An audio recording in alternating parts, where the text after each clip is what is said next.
You're listening to the Superpower Podcast, Superpower Kids Edition, where author, philanthropist, and Superpower Kids founder Neva Lee Recla inspires kids to discover their superpowers and change the world. Hi kids, this is your superpower kid, Neva Lee Recla. And today I'm super excited for today's interview. I'm interviewing Tatiana Berindei, and she's the host of Sex, Love, and Superpowers, and she's a superpower expert. So we'll be talking with Tatiana today about relationship advice for kids. And I'm just super excited about this interview. So without further ado, will you help me welcome Tatiana Berindei? Hi, Tatiana. Hi. How are you? I'm great. I'm really happy to be here with you today, Neva. Yeah, I'm really excited, and I am excited to connect with you, and it's going to be an awesome interview. Yeah. So, what are your superpowers? I know you have a lot. Yeah, I think we all have a lot of superpowers. Yeah. And when I take the superpower quiz, the superpower that comes up for me is chameleon ability, which means that I have the ability to walk into many different spaces and sort of mold and shape. That's one of yours too. Awesome. Virtual high five. Woo! I call it gecko ability. Oh, yeah. I got it confused, and then I just kept on calling it that. So that's my superpower. They change color too, depending on where you go. So yeah, but I think when I work with people and when I'm just in interaction with people, one of my superpowers is being able to really deeply listen to not only what a person is saying with their words, but what they're saying with their energy, what they're saying with their emotions, what they're saying with their heart, and what they're saying with their body. I agree. That's a really good superpower to have. Yeah. Yeah. Yeah, so I like chameleon ability. It's one of my favorite superpowers. It's a fun one, isn't it? I have one that I need more practice on controlling. It's time mending, so I can like speed up or slow down time. So sometimes if our rule in my house, since I'm homeschooled, is I have to be done learning before dinner, and then after dinner I don't get to learn anymore because then it's just chaotic, you know. So I sometimes can just mend the time so it slows down so I can finish up my learning before dinner. But it's sometimes hard to control because if I say I'm excited for something, then sometimes the time speeds up, and that's not very good. That is so cool that you are learning to give voice to that as a superpower, because I think that is actually something we have the capacity to do. And you really named a really key piece there. And I think breath is a big part of being able to help slow it down. When we can take those deep, slow breaths, even when we're excited, we can still feel joy and we can feel happiness. But if we can breathe into it, help slow it down a little bit and ground it. Yeah. That's cool, Neva. When you get on top of that one, that's a good superpower. Yeah. Have you ever felt like excited, like if you're going on like somewhere that was like skydiving or like ziplining or something, and it was like really high up, and you knew you were excited, but that excitement, like half of it was nervousness, and then want to hear a quick and funny story? Yeah, I do. All right. So my parents and I went to Costa Rica for our friend's birthday. That's right. And we were in Costa Rica for about 2 weeks or so, and there's like 25 people. And I had a roommate, and it was just cool because we had these little itty bitty casitas that are about the size of a living room, but they fit a kitchen, a backyard, a bedroom where my parents could sleep, and another bedroom, and a little tiny living room. So they were pretty awesome. But we all went ziplining, and we were like maybe 5,000 feet up in the air or so. And when I was on these really long zip lines because I was super excited and stuff. Because I was like screaming the whole way with the short ones, and then with the long ones, I was going, ah, ah, because I had to take deep breaths in order to keep my breath. I just tried my best not to crack up during ziplining. Yeah, it was awesome. Ziplining is super fun. No, it was my first time ever going ziplining. And it's super fun. Yeah, and it was interesting because the really long ones, one of them my parents both went upside down on, but with the long ones, since we were so high up and the trees were so high, I was scared I was going to run into a tree. You were going to hit a tree, yeah. Did you? Luckily not, but Have you ever gotten stuck on a zip line?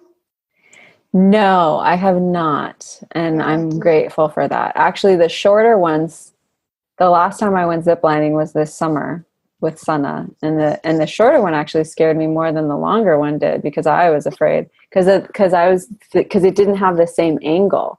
Because zipline has an angle so that you don't get stuck, right? Because gravity will take you down. Sometimes, the straight ones are the ones my parents went upside down on.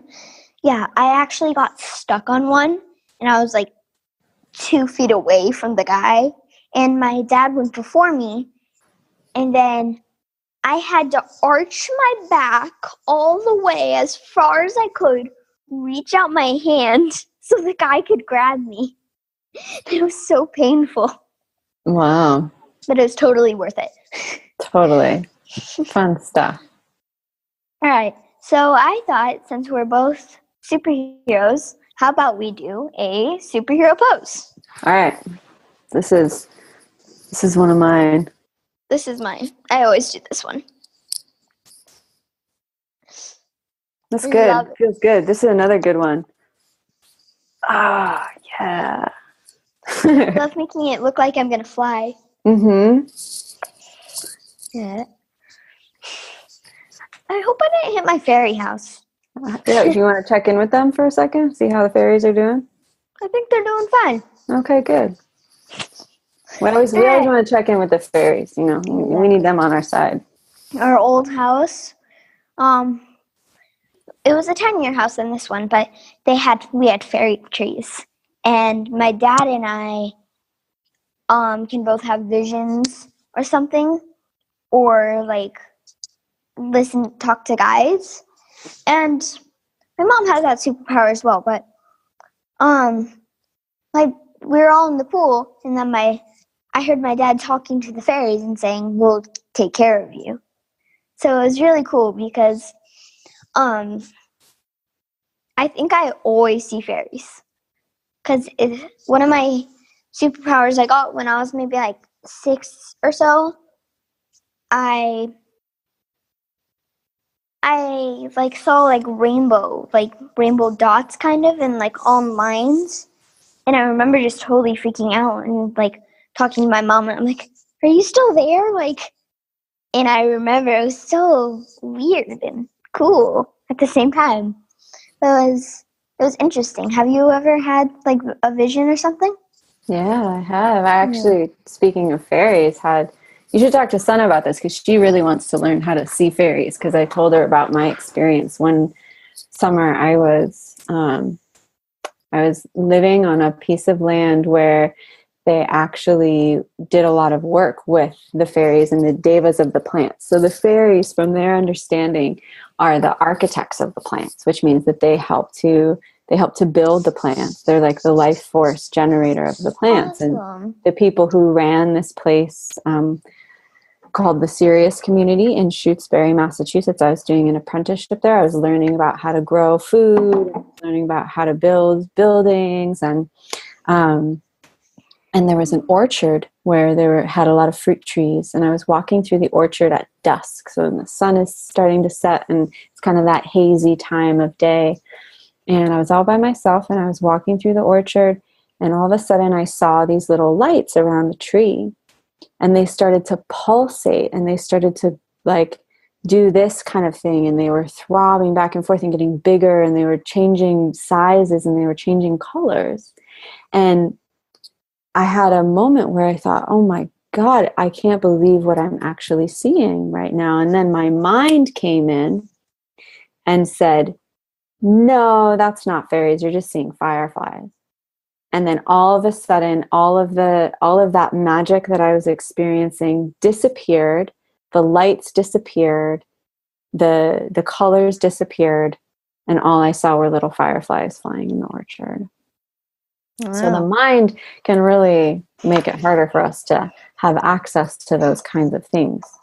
And so it's beautiful that you have had that experience so young, and that you have a family that encourages your abilities in that way.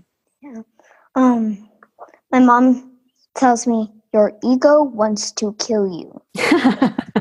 So it helps me take control of my ego. So your ego doesn't actually helps. I don't know that your ego wants to kill you, but I think it wants to not die itself. I know. To do everything it can to stay alive. And that's why, like, all the time, your tiny pieces, like, if some of those tiny pieces, it's their time to get out of your life. And they're like, I imagine, like, them just holding onto the last cliff of a mountain. Mm-hmm. And my mom, when I was little, so we talk about gremlins and, like, the little ego pieces, like ego babies. That's what we call them. And she knew that if she said they disappear to her young daughter, that wasn't going to go very well. So she said they go swimming, and then they become light, like light beings, instead of little angry little gremlins. So yeah, I like that a lot. Yeah. So I have one more question, and then I think we need to take a quick break. Okay. All right. So my last question is, have you told Sana what sex is? So Sana has asked a lot about where babies come from. The first time she asked that question, she was 3 years old, and my husband Daniel and I, we didn't quite know how to answer it. And so we decided to explain to her that every mama has an egg inside of her, and the daddies carry the seeds, and that babies are made when the eggs and the seed gets planted inside the egg. Now, the real like nitty gritty of how that happens, we didn't go into in too much depth, because that answer seemed to satisfy her curiosity. She does know that there is a sacred dance that the mama and papa do in order to bring a baby down. She does know that that she was up in the stars before she came down here. But in terms of like the real physicality around sex, she hasn't been too curious about it. She hasn't asked a lot of questions about it. So I'm following her lead with that one. And I'm not trying to give her too much information. And I'm also not trying to withhold information from her either. I like that. Yeah. Yeah. She reminds me of me, although we had opposite questions when I was little. What was your question? I was very curious of how babies were made, and I was very curious on what happened. So I'm a very curious child. So yeah. How old is Sana now? Sana's going to be 6 next month. Yeah. Wow. I haven't talked to her in a while since. Yeah, she really wants to see you. I really want to talk to her. Yeah, so maybe after the interview, if she's home. I'm not at home, but maybe another time. Where are you? I'm at an office. Ooh. So I think we have to take a quick break, and then we'll be right back. So we've been talking with Tatiana Berindei about relationship advice for kids. We'll be right back. Are you here to change the world? Do you talk about things like vibration, frequency, awakening, and consciousness? Are you pretty sure you have superpowers? The Superpower Net is unlike normal coaching programs and conscious communities. We provide training, intuitive guidance, peer-to-peer learning, intensive one-on-one coaching, and a high vibrational network of people just like you. When you join the net, you get 24/7 access to a collaborative group of people who support you as you master your personal power and unlock your superpowers. If you're ready to use your superpowers to change the world, then join the Superpower Net today. Visit superpowerexperts.com/the-net to learn more. Okay, we're back, and we've been talking with Tatiana Berindei about relationship advice for kids. So, what advice do you have for kids on how they can be in a good relationship with themselves and how they can honor their relationship with themselves so then it's not hard for them when they're adults? Well, I think that's a really good question, and I think it's a tricky question to answer because it depends on how old the children are. You know, we have different stages of development of certain parts of ourselves, and so when we're really small, I think that, and you tell me if I'm right on track with this, Neva, but I think when we're really small, we actually almost don't even notice that there's like a me and an other, especially when it comes to our family, right? It's like we're all the same, we're all in the same soup together, right? And I've always been curious on how babies' minds work. Yeah, I think a lot of people are curious on how babies' minds work, and they don't really have the language to tell us, but you can sort of get in sync with them, right? You can get on their wavelength, and that's a really beautiful space to get into with a baby and with a little kid. I noticed I've done a lot of work with children. I used to be a early childhood teacher before I started going into more of this direction with the relationship work, and it seemed to be like there's a stage around 1.5 and then again around 3 where there's really this coming into a realization that I am a self and that myself is separate from, and on a certain level it's true, on a certain level it's not true that the self is separate, right? And so I think for kids being able to remember that you are a self, you are your own person, and there's also still that connectedness, and remembering that connectedness and being able to tap back into that and getting clear on where the line is, what's mine and what's yours, and how to really can I have my feelings, but maybe not make up a story about them. Don't make it dramatic. Yeah, and that can be tricky for children if their parents, if the adults in their lives are making up stories about their feelings. Exactly. Because then the children don't have a place to go to see what it looks like to just let feelings move through you without making up a story about them, right? I agree. Yeah, it's so interesting because I guess you could teach a baby sign language. If my parents are talking or something and I want to tell them, like if my parents are at a meeting or something, if I want to tell them that I'm done eating or something, I just sign it. And so then I'm not interrupting the conversation, but I'm still telling my parents I'm done eating, Mm-hmm. So I wonder if you could teach an infant sign language. You can actually. They have baby sign language where you can teach babies sign language. Yeah, I've heard of that. Mm-hmm. Yeah, I remember. Yeah, but they have to have certain motor control. Because babies, when they're first born, they don't even know that they have hands and feet yet. Like they can't even sit up. They're still trying to figure out what happened, and now I'm in a body, and whoa, what's going on? Is that why some babies eat their feet? Yeah. They're just figuring out all this physical world and getting all of the sensations. They're figuring out if their feet is a binky and if their binky is their feet. Yeah. I wonder if a baby has ever wore their pacifiers on their feet and just kept on sucking on their feet. That would be funny. That would be funny. Yeah, so let me think. Do you have any questions for me? Well, I want to ask you, what your experience has been as a kid in keeping your relationship to yourself when you're around other kids. Because, I haven't been a kid for a little while, so you probably have a lot more insight into it than I do.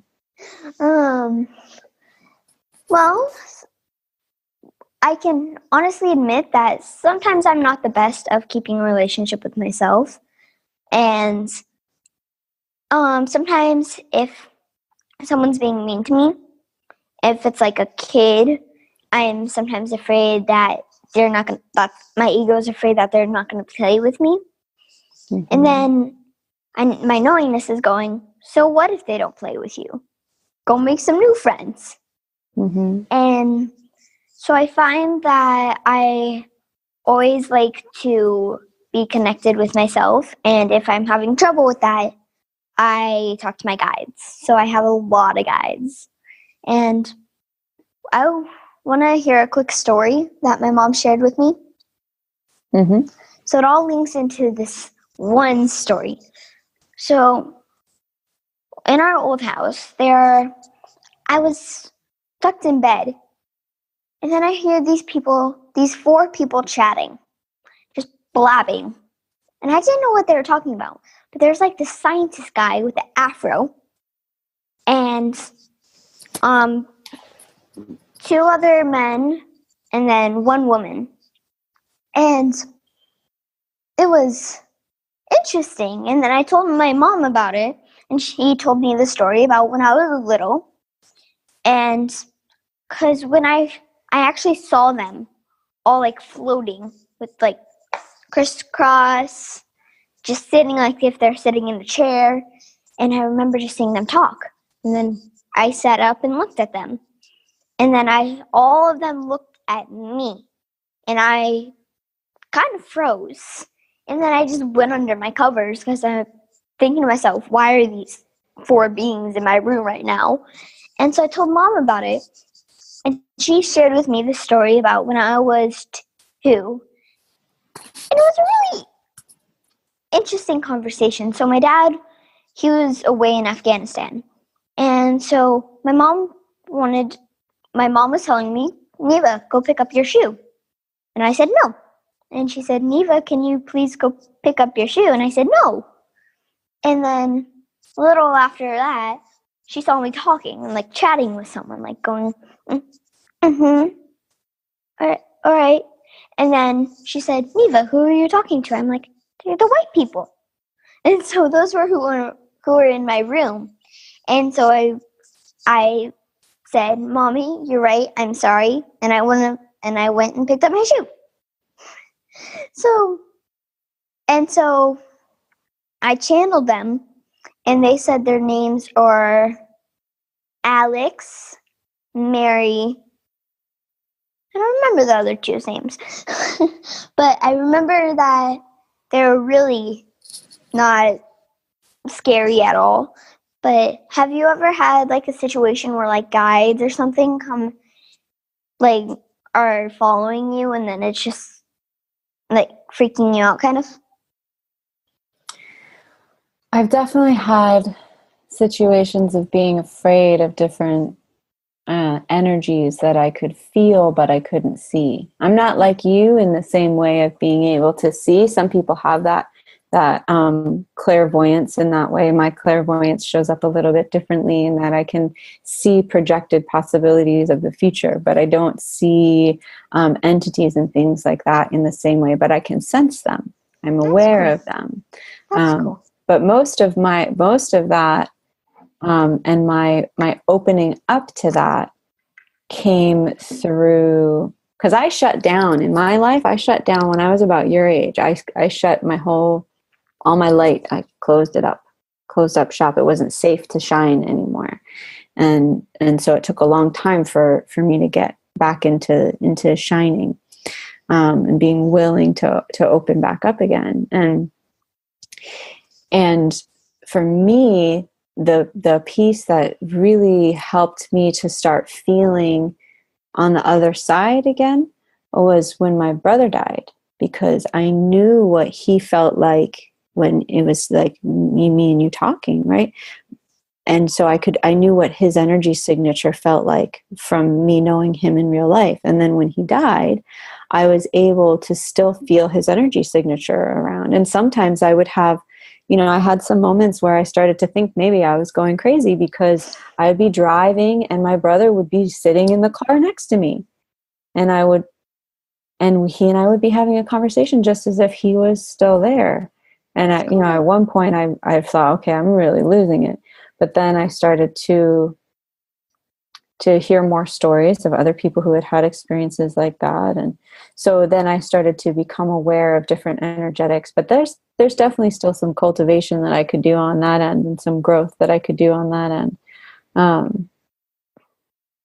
So I feel more than entities, I feel like I can be aware of people's ancestors and things like that when I'm working with them, or of my own. I feel those kinds of energies around, and the energies that exist in plants and stuff like that, like we talked about.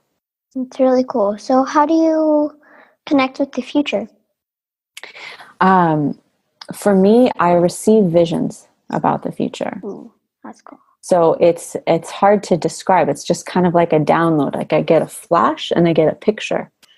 And I see images in my mind, but I don't see them out in front of me. Some people I know see things out in front of them, like what you're talking about with the lights and everything and these beings. I don't see out in front of me like that, but I get images in my mind. That's really cool. Mm-hmm. Yeah, I really like that. So I think that if you have any other questions for me, there's nothing else coming to mind. So I think it's almost time for Super Neva questions. All right, Super Neva questions. So I guess a question that I have for you is, what are, you talked about if somebody wasn't being nice to you and what you sort of did in that situation, but what are some of the hardest experiences that you have with other people as a kid? Oh, wow. That totally is a good idea. So hold on, I'm getting situated. Here, I'm just going to bring Lemmy into the conversation right now. Hi, Lemmy. I've had her since I was like 2. So one of the hardest things for me is when one of my friends is saying something rude behind one of my other friends' backs. And that happened to me when I was at this one friend's house. And she said, so this one friend, these 2 friends were at CEO Space. So she said, this one friend of yours, she tries to fit in with our friend group, but she just doesn't. And this is when my ego kicked in, said, Neva, don't say anything or else she's not going to play with you. And Mom, I came back and told my parents about it. And Mom said, that if she's doing this behind your friend's back, that there's a good chance that she's doing it behind your back. And I said, really? And it was really interesting because it's hard when I'm trying to be nice to someone and say, hey, we'll hang out with you, we'll talk with you, you can come into our friend group, it's safe. And then another friend jumps in and says, they don't really fit in, So what did you do with that friend when she said that, or later? Well, I wanted to reverse time and go back and say, well, you can have your opinions about my friends, but that's not going to change what I think about her. So I wanted to say that, but my ego kicked in, and that darn ego. Yeah, and that's how we learn too, right? And that's part of why I asked you, because sometimes the learning is after the fact. But if you can share what you learned with someone else, and then they can remember that if that ever happens to them, then they can say, oh, right, I heard Neva talk about this. Here's what I could say instead. I could say, you know what, I really like that person. what you say isn't going to make a difference to me because I know this about them. I agree. Mm-hmm. Yeah. So it's almost 12, so you have a time constraint. But can I ask you a few questions and then? Yes. All right. So my first question is, what is your favorite animal? Lammy's going to listen. Oh, my favorite animal. Well, the first one that comes to mind, I have two. That's okay. I have one with wings and one that walks on the ground. Ooh. So, one with wings is the owl. Owl and I fly closely together. And the one that walks on the ground is the bear. Ooh. Yeah. We have a plastic owl in our backyard that scares away the birds that want to go to the restroom by our hot tub. Well, I have real owls in my backyard and real bears in my backyard too.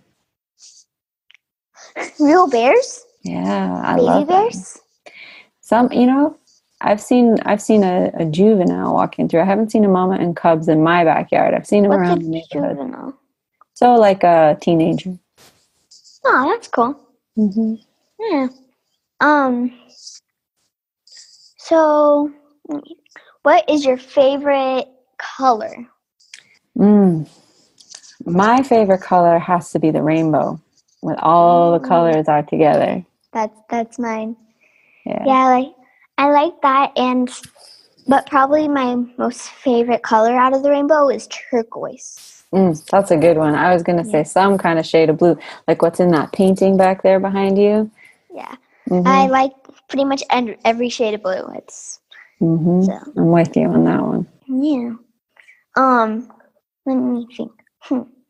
If you could live anywhere in the world, where would it be? Now that's hard to answer because I haven't been everywhere in the world. And I'm actually sitting with that question right now. If I could live anywhere in the world, I would live somewhere where it's warm most of the time, where it doesn't really get below like 45 or 50 degrees. You might want to come out Arizona. Well, I was going to say, I have some more criteria because there's got to be water. I love my water. There's pools.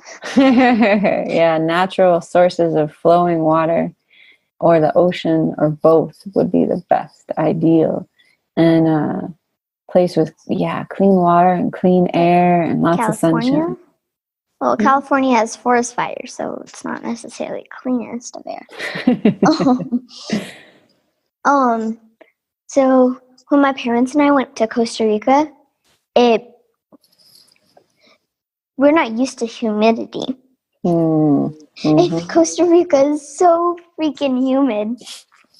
And so it was so fun, but it was sweaty and humid and you know what happens to me in humidity?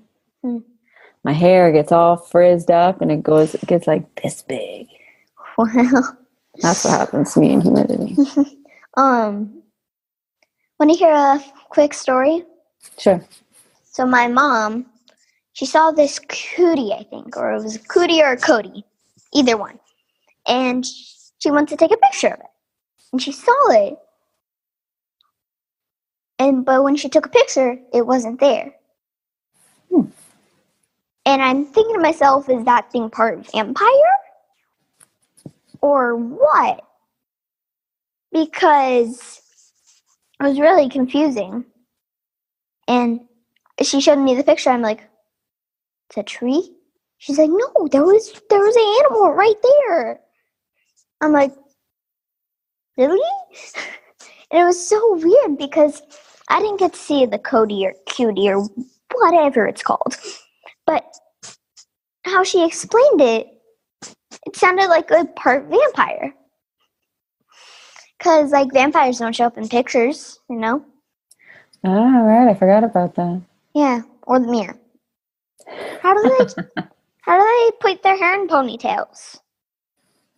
They must just have to feel it out. Do vampires put their hair in ponytails, though? I haven't really seen too many vampires with ponytails. I haven't really seen a vampire. Yeah, I guess I haven't either. Well, I've seen some energetic ones. Have you ever heard of that thing where you like draw the palm of your hand and you see if like the veins are like a V or a W for a vampire or a werewolf. Yeah, I remember that as a kid. Yeah. Mm-hmm. I'm a vampire. Are you? I think I am too. I want to pretend I'm part werewolf. Why? I mean, I kind of embrace my inner werewolf when I'm playing with my dog. So, I mean, she might be tiny, but she's really freaking vicious. Like, so we don't go hard on each other. We don't go easy on each other. I can say that. Mm-hmm. All right. So, last and final question. Then, if you have any questions for me or for Lammy, I think we need to do funny FaceTime. All right.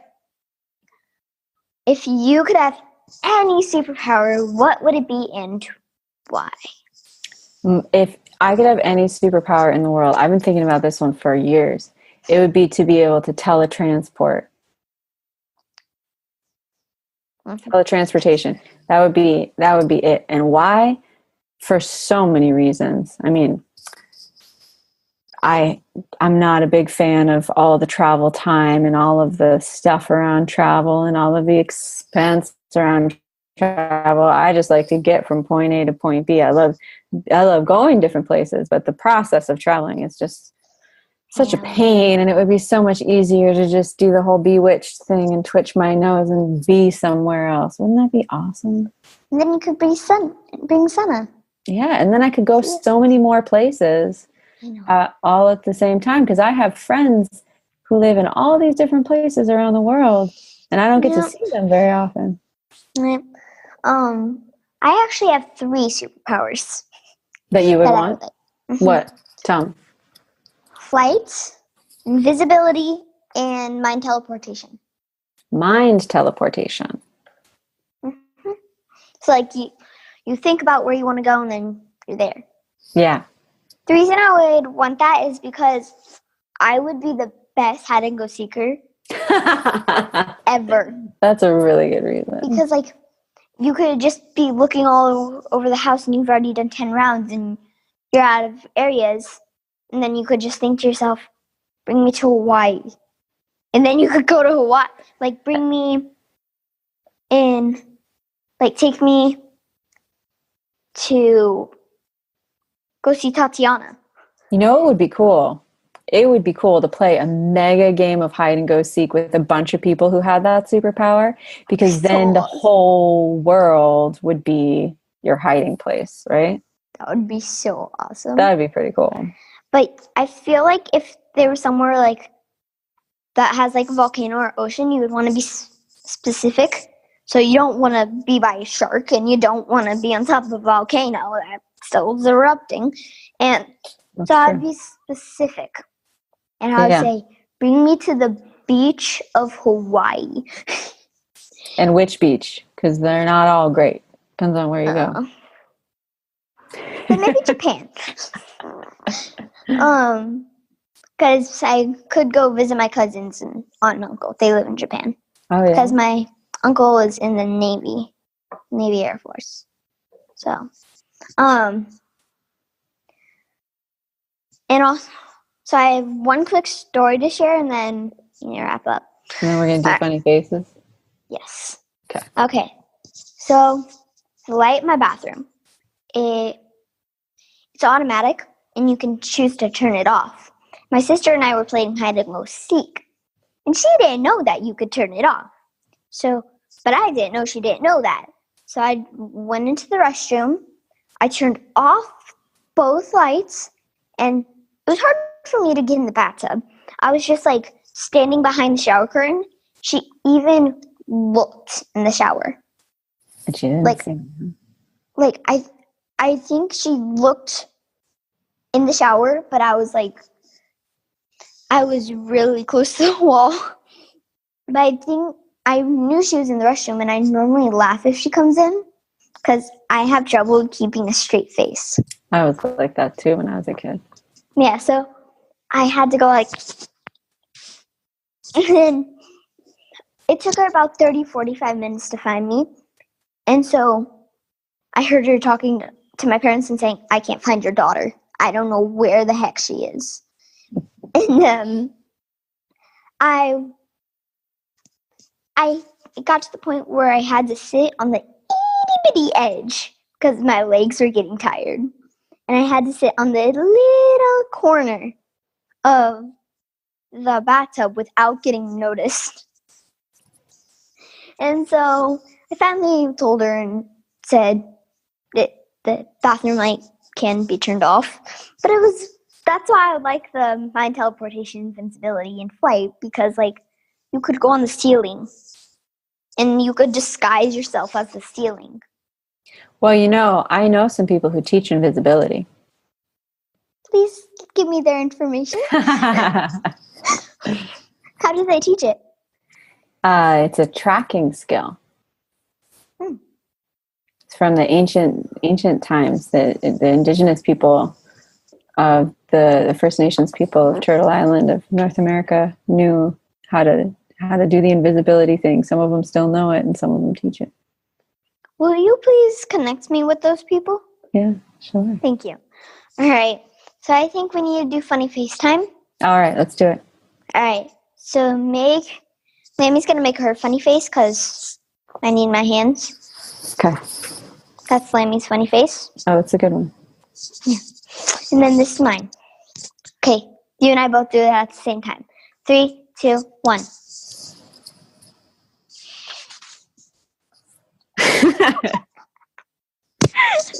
That was a good one. Oh. All right. So I am forgetful before the beginning of the interview. I forget to tell you this, but if you can join me in the sign off, that would be awesome. Okay. So I'm gonna say, remember, kids, we all have superpowers, and you and I will both say together, we can change the world. All right. Okay. Ready? Ready? Remember, kids, we all have superpowers, and we can change the world. All right. Thank you so much for coming on my show, Tatiana. Thank you so much for having me, Neva Lee. All right. Love you. Love you too. Thanks for listening to the Superpower Up Podcast, Superpower Kids Edition.